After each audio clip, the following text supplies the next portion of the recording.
Are you having a hard time figuring out what to get Dad for Father's Day? You should check out Row 1 Brand's Vintage Pictorum Gallery. They have America's best sports art. With over 7,200 historic sports prints, you're assured to find something unique for Dad this Father's Day. Instead of a boring old tie, get him a historic baseball photo taken by Henry High Sandom at the historic Polo Grounds Stadium in New York City during the 1894 Temple Cup. Or, if he's an NFL buff, check out the 1963 vintage NFL poster. These are so good looking that you'll be amazed how they turn out. Shop now at sportshistorynetwork.com/row1 and save 15% off your order.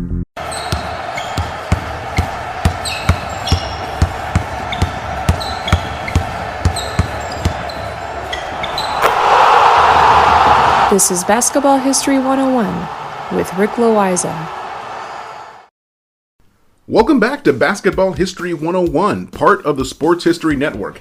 I am your host, Rick Loayza, and this is the podcast where we bring to life some of the forgotten stories from basketball history. And today, we are going to talk about the biggest upset in college basketball history. Some even call it the biggest upset in college sports history, regardless of game. I've even heard it called the biggest upset of all time, period. Now, placing this game into its proper historical context is a bit challenging, but I will go so far as to say that it is indeed the biggest upset in college basketball history. So let me take you all the way back to December 23rd, 1982, to the city of Honolulu, Hawaii. I mean, just saying the name Honolulu, and you can already picture the palm trees swaying in the wind and the deep blue ocean behind them. You can hear the crashing of the waves against the soft beige sand. There are sunbathers everywhere relaxing in the sun's rays. I've been to Honolulu, and I can tell you from experience that it is some of the most consistent weather anywhere on Earth. On the beaches of Waikiki, it is always between 80 and 85 degrees all year round. In Celsius, that's about 27 to 29 degrees every day of the year. And this is the backdrop for our game. The home team is Chaminade University, just walking distance from Waikiki Beach. They are a very small Catholic university with less than 1,000 students. The school was so small that they shared their facilities with a high school. And let me put that more accurately. The gym belonged to the high school, and they allowed Chaminade to use it. And Chaminade was having one of their better seasons, but they were still a very small school in terms of college basketball. And as a reminder to my international audience, here in the United States, we use the terms college and university interchangeably. Here, both words mean the same thing. The Chaminade Silver Swords were coached by Merv Lopes. He was only a part-time coach.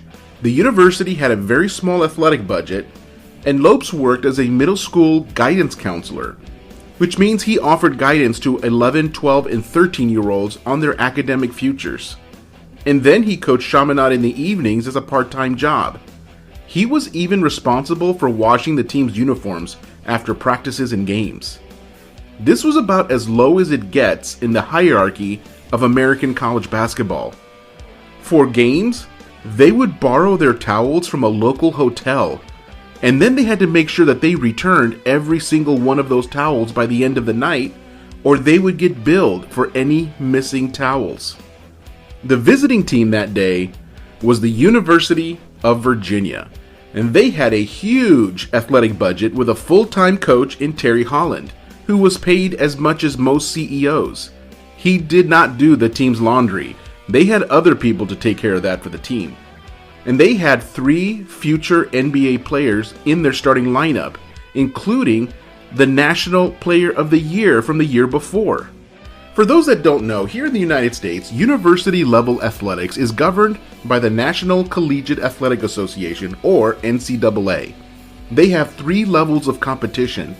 At the top, where the strongest schools play, it's called Division I. Then they have Division II and Division III, where smaller schools play sports. And then below that is a completely different organization called the National Association of Intercollegiate Athletics, or NAIA. In terms of strength, the NAIA is below Division III of the NCAA. For the purposes of this story, we could call Chaminade a Division IV team. Unless there are some sort of special circumstances, you would never organize a game between a Division IV team and a Division I team, especially if that Division I team is considered the top-ranked team in the entire country, which is exactly where Virginia was ranked. They were considered the best college basketball team in the United States. Now, 2 weeks prior to this game, Virginia had defeated Georgetown University that had 5 future NBA players on their team, including David Wingate and Hall of Famer Patrick Ewing.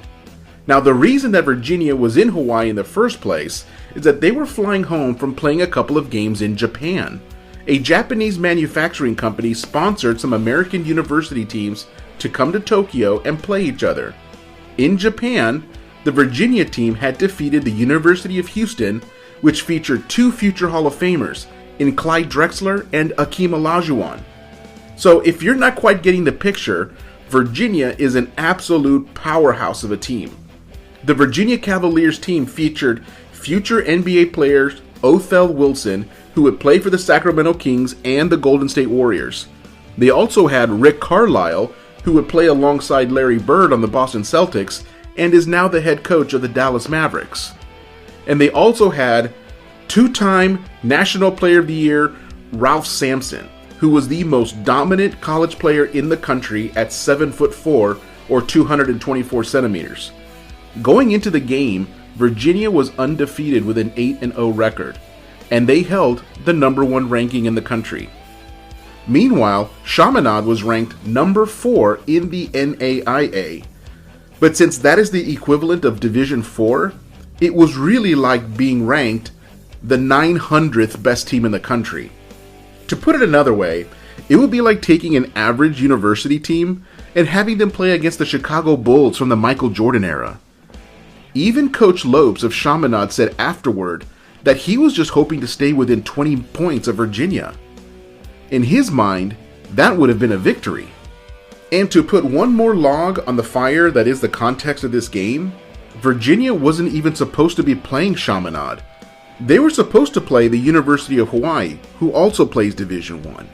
They wanted to play a game in Hawaii and then stay there for a couple of days while traveling home from Japan to help the players transition slowly to the massive time change between Tokyo and their home on the east coast of the United States. When the University of Hawaii canceled that game at the last minute, Terry Holland, the coach of Virginia, called up Coach Lopes and asked if they wanted to play in Hawaii's place. And Coach Lopes said yes. To the players from Virginia, this was supposed to be like a practice game against a far weaker opponent. They were supposed to spend a day on the beach, play an easy game against Chaminade, and then head home to Virginia. Everything about this was supposed to be easy and relaxed. And now it's time for the actual game. And I'm going to share that story right after this break.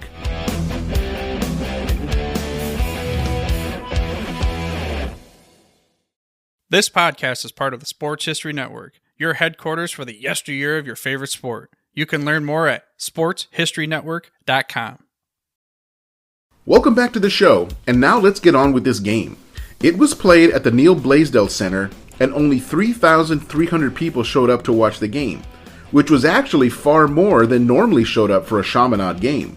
But most of these people wanted to see Ralph Sampson for a much easier shot and a chance to win the game, but the Suns were out of timeouts. And I give full credit to Paul Westphal for what happened next. He called a timeout anyway. The referees acknowledged it. Now back then, if a team called for a timeout when they had none left, it would result in a single technical free throw for the other team. However, the team that called a timeout would still get a timeout and could then advance the ball to midcourt for the inbound. Westphal knew all of this and went for it. By purposely giving up the single technical free throw, one of two things would happen. If the Celtics missed the free throw, then the Suns would have 1 second to take a shot for the win. If the Celtics made the free throw, then the Suns would have 1 second to take a shot for the tie and go to a third overtime. Both options were far better than trying to go the full length of the court with just 1 second left. JoJo White of the Celtics took that free throw and made it with no problem. The score was now 112 to 110 in the Celtics' favor with 1 second left. The Suns were then given their timeout where coach John McLeod drew up a play for Garfield Heard to take that last shot. The fans that were cleared off the floor had not really gone up to their seats like they were supposed to. The fans were simply lined up along the baselines and sidelines all the way around the court. They were expecting the Suns to miss the shot, and they were ready to storm the court for a second time. Curtis Perry took the ball from the referee and threw it into Garfield Heard. Heard caught the ball just above the right elbow. He turned and took a high-arching fadeaway shot as Don Nelson was playing very tight defense. The ball seemed to hang in the air forever, and then it dropped in. Tied! The score was 112 apiece, and now they would go to a third overtime. The Celtics could not believe it. The fans could not believe it. They were ready to storm the court, but Heard's shot sucked the air right out of the building. There was frustration everywhere. Why can't the Celtics beat this team? They just will not go away. The third and final overtime was back and forth. The Celtics eventually took a 128 to 126 lead to hang on and win the game. They were able to just play keep away for the last 10 seconds as the Suns chased the ball around the court. With everyone exhausted, the Celtics had a 3-2 lead in the NBA Finals. Just 2 nights later in Phoenix, the Celtics won the game 87-80 and the franchise's 13th championship. Havlicek stayed unbeaten in the NBA Finals, 8 trips and 8 rings. But that shot by Gar Heard will live on in the annals of the NBA. It is one of the most clutch shots in league history with an NBA Finals game on the line. As I said earlier, the bigger the game, the bigger the moment, the bigger the shot. Now this was easily the biggest moment of Heard's career. He was never an all-star. His best scoring year was in 1974 when he averaged 15 points per game for the Buffalo Braves. In fact, he was traded from Buffalo to Phoenix during the middle of the 1976 season. He had only played 36 games for the Suns going into the playoffs that year.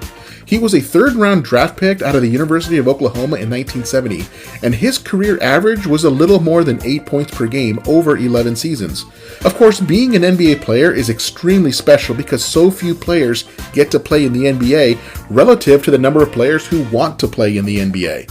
So within the context of the NBA, Heard's career was nothing special. He was a role player who found himself in a huge moment and he came through. That shot is his legacy. He would go on to be an assistant coach in the NBA for nearly 20 years, with just a couple of short stints as a head coach of the Dallas Mavericks for half a season in 1993, and then a half season with the Washington Wizards in 2000. He is now comfortably retired. Well, that's the story for today. Join us next time when we share the story of the only NBA champion that went out of business and no longer exists, the 1951 Baltimore Bullets. That's next time on Basketball History 101, part of the Sports History Network, the headquarters of Sports Yesteryear. Go to sportshistorynetwork.com to find out more about this and other sports history podcasts.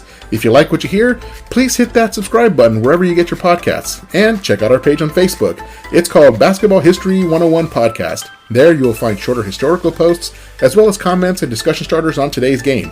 I'll also announce there when new episodes come out. I want to thank my producer and editor, Jacob Loayza. Join us each week as we continue to mine the history of basketball for more great stories from the past. Take care, and see you soon.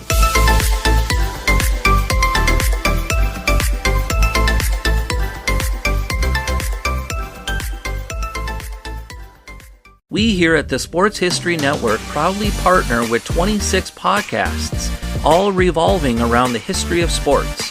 But did you know that many of our hosts were sports history authors way before they started their shows? It's true. We've got Joe Ziemba, host of When Football Was Football, Joe Zagurski, host of Pro Football in the 1970s, Mark Morthier, host of Yesterday Sports, Tommy Phillips, host of Lombardi Memories, and Scott Adamson, co-host of From the 55-Yard Line. All these authors have many books for you to choose from. To check them out, go to our website at sportshistorynetwork.com/sportshistorybooks. Pick up your copy today. soundtrack provided by Kevin MacLeod of filmmusic.io.